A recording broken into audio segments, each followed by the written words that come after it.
So I got this battery operated paint sprayer in exchange for a review, but all of these thoughts are my own. And it comes with a lot of stuff. You got a battery charger, 2 extra nozzle tips, and another one that's pre-installed in the sprayer itself. Got a cleaning brush, a smaller needle to clean the nozzles, this little funnel, not sure what that's for, but I think it's called a viscosity cup. Then of course the device itself, and a bag to carry it all in, so that's really cool. This is how it comes in the packaging, but it's really easy to assemble. There's little notches right there that these need to slide into.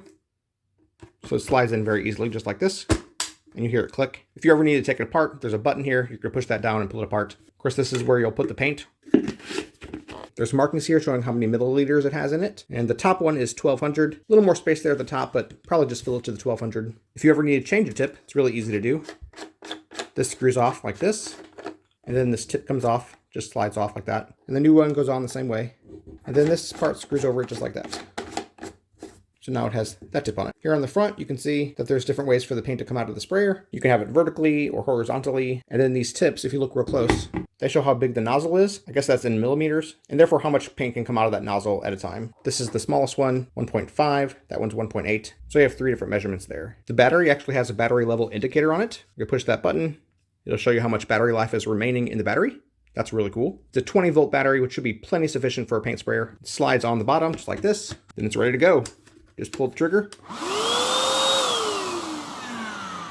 And it sprays. So let's test it out outside. Let's see how it works. All right, so I'm going to paint these steps today using my paint sprayer. And I found out this little cup actually helps you to know whether the paint is thin enough to go through the paint sprayer. So you have to filter it through this to see if your paint is thin enough. And then if you're using a water-based paint, you just simply water it down if it's too thick. But it should still cover pretty well. So let's stir up the paint, make sure it goes through this funnel, and then paint these steps. I'm using this stuff here, which is pretty thin. It's kind of like a mix between stain and paint, so shouldn't have a problem going through that paint sprayer at all. I do wish that this thing had a little hook right here to conveniently hook onto this tub here, but it looks like you have to hold it in place in order to filter it into the tub. So mine is filtering in just fine. My paint is definitely thin enough, so I'm going to go ahead and dump the rest in. This is going to slip on super easily. It only takes about a quarter turn to get it locked in place. It doesn't really lock, it just kind of sits there. I do wish it locked, but that should be just fine. Of course, mask off or put something like a barrier between what you're painting and what you don't want to get paint on. All right, let's see how this goes.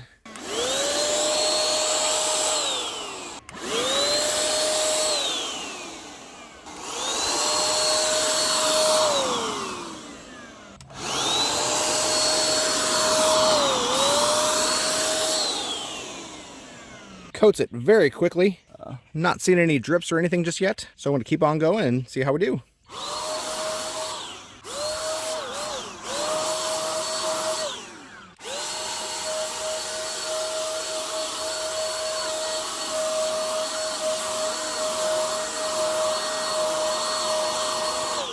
Man, I will tell you what, this kind of thing takes forever. Painting it by hand, I know because I've done this before. On 3 more of these out back, and this is saving me a ton of time. I'm pretty sure I don't have my technique down just yet, but maybe by the time that I finish, I'll know what I'm doing.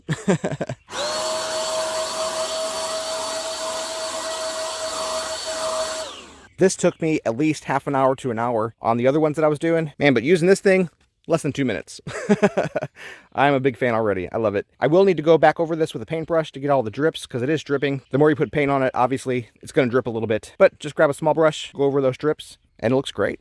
Man, done in a fraction of the time. I love it. Once again, do be careful about splatter. I didn't have my cardboard situated just right, so I got a little bit of splatter on the side in there. But I think with the right solution, we can actually scrub that off. And then I'll still be done in a fraction of the time. I am super psyched about this thing. Works great. I love it. And I'm going to finish these steps. So I'm all done. I'm definitely not a professional painter, but for a quick and easy job, for a low traffic area that won't really get seen all that much, I'm really satisfied with this. Don't look too close because I've certainly missed a few spots, but like I said, I'm not a professional. Just wanted this to get done, have a layer of protection against the sun, and look just a little bit nicer from a distance. Man, I'm really happy with this. And that's all thanks to this spray gun right here, so I definitely recommend it.